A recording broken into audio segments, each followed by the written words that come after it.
Who here's had an argument in your cabin yet? No, there's more of you. I've heard you. It's not like at home, is it? Where you have an argument at home and you can storm out into another room. Oh no, not on a ship, eh? It's like, right, that's it. I'm going to the bathroom. Excuse me.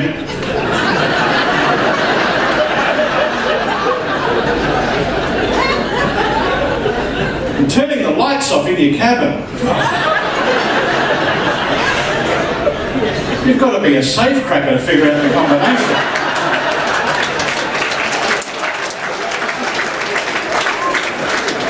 When you get into bed, you think, I'll just turn these off, turn them off, 3 you turn on over there. Then you get out of bed, go over there, turn those off, 2 over there, come on. Spent the first 3 hours just unscrewing all the high globe. I thought I was going to get lucky on the last cruise. I was on the back bar, the sun was setting, it was very romantic setting. The sun was setting, it was beautiful, you know, and at the cocktail bar there. And you know when you meet somebody and the conversation just flows? Everything was going great. Until about half an hour into the conversation when I looked at her and I said, so anyway, how old are you? She said, guess.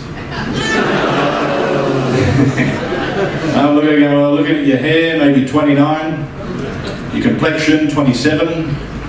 Your figure, 28. She said, oh, you're very flattering. I said, give me a minute, I haven't added them up yet.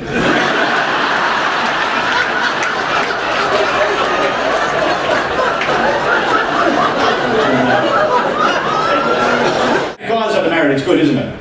Yeah.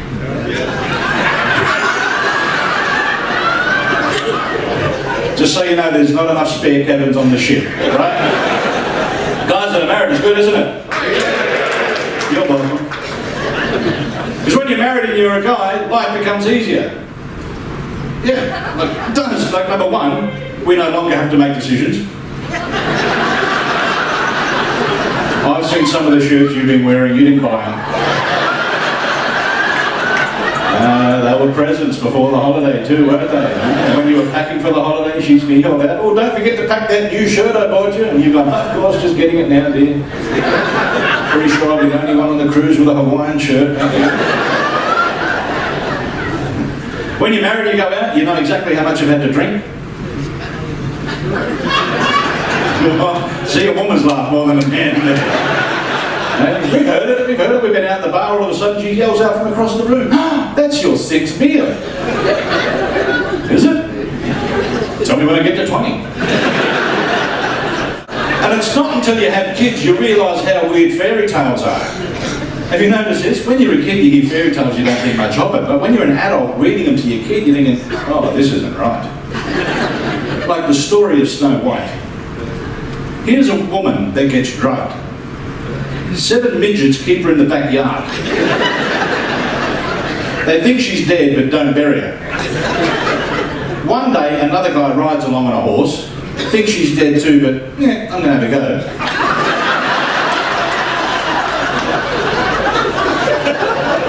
Yeah, think about this. You're reading this to your kids. Oh, and then they live happily ever after. You know what I got for my birthday last month from my 10-year-old daughter? A drawing.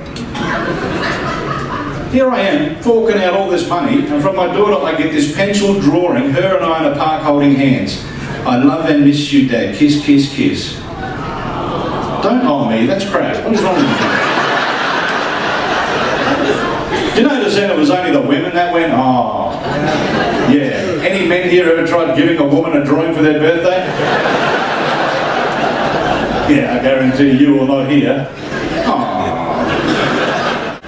How many guys here are impotent?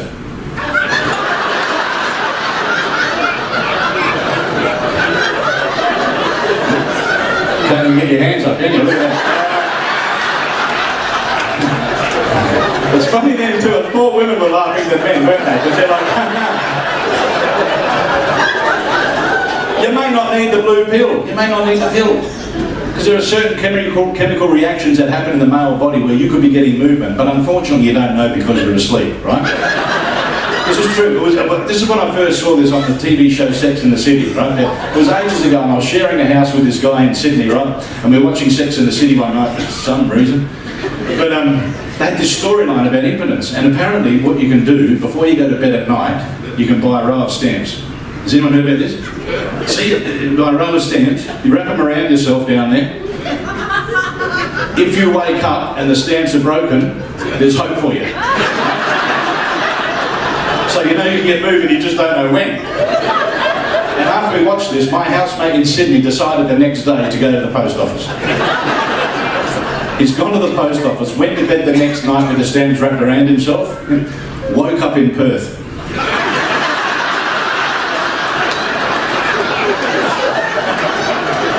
There are some things though where you see your parents do when you're a kid and you think there's no way I'm going to do that when I'm their age. Yeah? I remember being a kid, I'd be playing in the lounge room on a Saturday afternoon, I'd look over at my dad on the couch, sleeping. Yeah, as a kid you think, how the hell do you fall asleep in the middle of the day? Starting to do it. Not good because I drive school buses part-time in the afternoon. Two things used to wake up my dad when he fell asleep. Number one, changing the channel on the TV. The moment you change that channel, I was watching that. Pretty sure he was sleeping. The other thing that wakes me up, and it'll wake a lot of people up here too, and it is scary when you're by yourself. Your own snoring. Because you don't know you're falling asleep, do you? You're watching telly, reading a book, all of a sudden you're...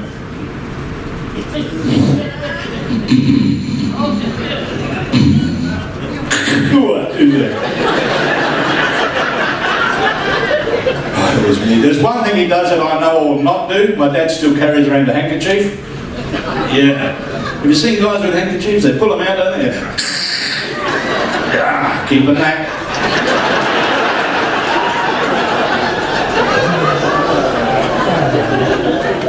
And when you're single, you need two things, don't you? When you're single, you need two things when you go shopping, don't you? Bread and milk. That's pretty much it. Yeah? No. What else? A lot of people always go, toilet paper. No. You're on a cruise now, they deliver toilet paper to your cabin every day. Yeah, every couple of days, just...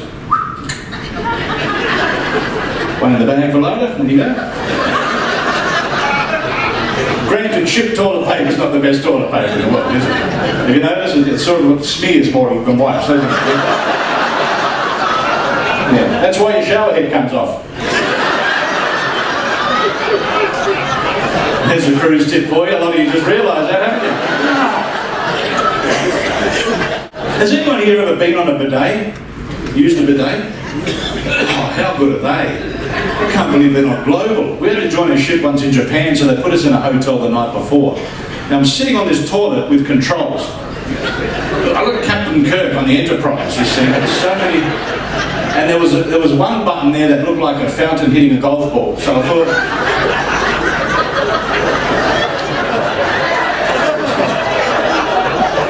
I'll give that button a go.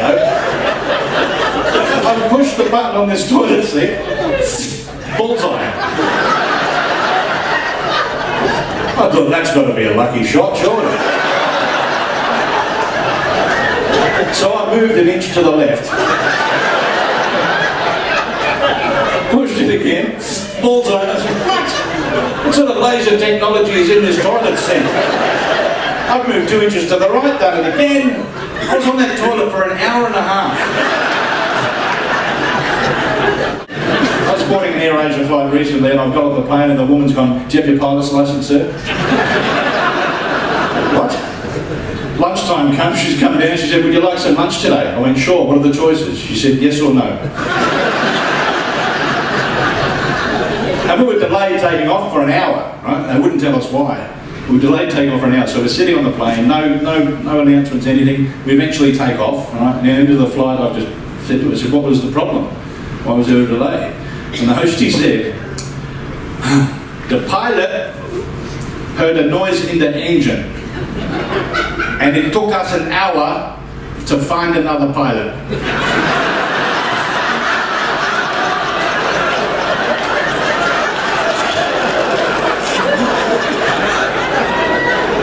Then we got to Thailand. I had to ring the hotel to find out where it was. So I ring the hotel, and this is what I got then. I ring the hotel, I said, oh, whereabouts is the hotel? And they go, oh, we are a stone's throw from the beach. I said, well, how am I going to recognise your hotel? He said, oh, a lot of broken windows.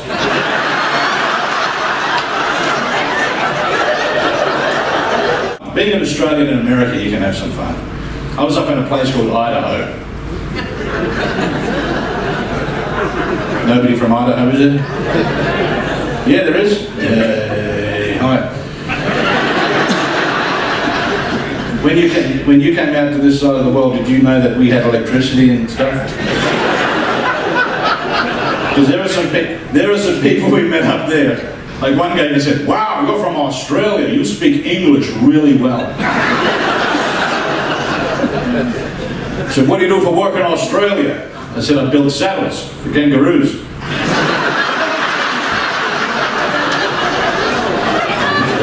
Really? I said, yeah, we ride them to work all the time.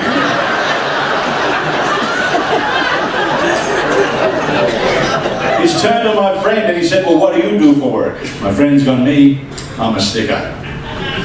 The American went, wow, what's a sticker? He said, my job is I work on the Sydney Harbour Bridge with this really big stick. And I have to knock all the koalas off.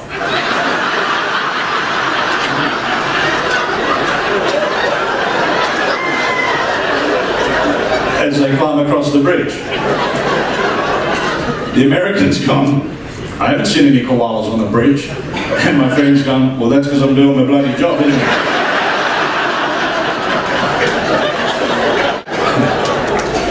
We have a tunnel in Sydney that goes under the harbour called the Sydney Harbour Tunnel. A short meeting to name that thing. What is it? Where does it go? Done. But I have a bit of fun. Sometimes I drive through the Sydney Harbour Tunnel. What I do is I go to the south side first, and we've got the fish markets there, the lead fish markets in Sydney, right? So what I do is I buy a live fish, right? Then I drive through the tunnel.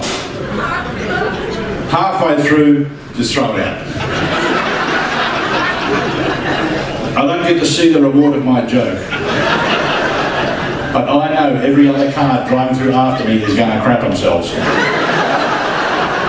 You imagine driving through a tunnel that goes under the harbour, halfway through there's a fish flopping on the floor?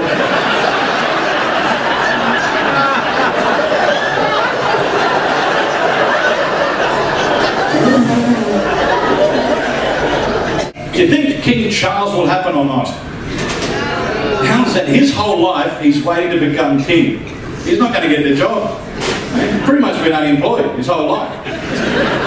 He's meant to be the king. Because if he does become king, in Australia we'll have to change all our coins as well. Get rid of the Queen's head and put on his head. Yeah, what sort of weird shaped coins are we going to have there?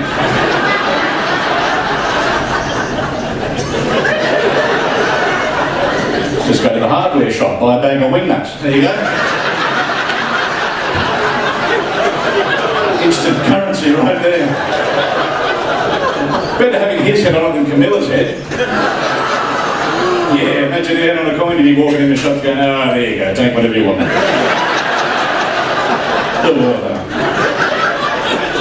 Who here's been in a relationship so bad that you had to fake your own death to get out of it? Did you just raise your hand or just scratch your nose? At the same time I asked you, you sort of scratched your face and go like,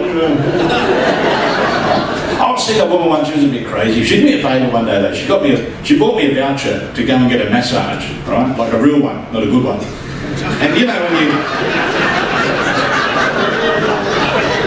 when you get a massage and they dig right to the bone, you know those ones, and you walk out worse than when you went in. You can't move, can you? You're walking out going, I can't move. And they're always like, oh, but you'll be all right tomorrow. I think, well, I'll be all right today. I haven't even come yet. Woman I knew, she got me a voucher to go get this massage. It was a hippie, new age one, right? And I rock up there. The woman's name was Moonbeam or Sunshine or something like that.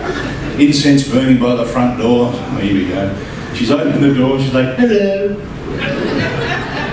In the background, she's got the CD on of Wales making love. Have you heard that? It's a relaxation CD, you know?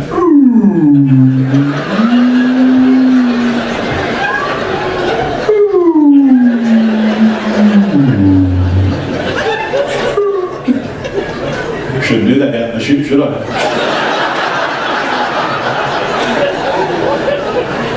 in the morning, we're all in bed. Have you all got your funerals planned? No, it's a serious question. Because a lot of people don't plan it. I've got mine all planned, because this is the way you go out. This is the way you leave the planet in this form, right? And you can do it the way you want to do, right? A lot of people forget about planning their funeral. A lot of people plan their weddings. Well, that's a big deal. Well, one person does. Your funeral, that's your way to leave the planet. And I've got all mine planned, because I want my funeral to be fun. I'm putting the fun back in funeral with mine. I'm having a good time, party, right? Even though I'm not going to be there to enjoy it. I mean, I'll be there, I won't be enjoying it. But what I'm going to do is I'm going to get cremated. That's the way for me to go. Now, I'm not going to get cremated in Sydney, in a suburb called Revesby. You can look this up when you get internet. There's a suburb called Revesby in Sydney. There's an old pizza hut there. That's now a crematorium. Yeah, imagine getting cremated there. Oh, how would you like it? Thin and crispy? Yeah, if we don't get the ashes due in 30 minutes. Yeah. But what I've done is I've burnt a CD with all my favourite songs on it. Now I know that's illegal to do, but I'm dead. And there's a surprise in there. They have to play track 4 right when the coffin touches the flames. Right? The curtains will open up, the coffin goes in, touches the flames. Right when the coffin touches, they push track 4. Track 4 is a pre-recorded track of me going, "Ah, Jesus time!" Hey, how much fun's that going to be?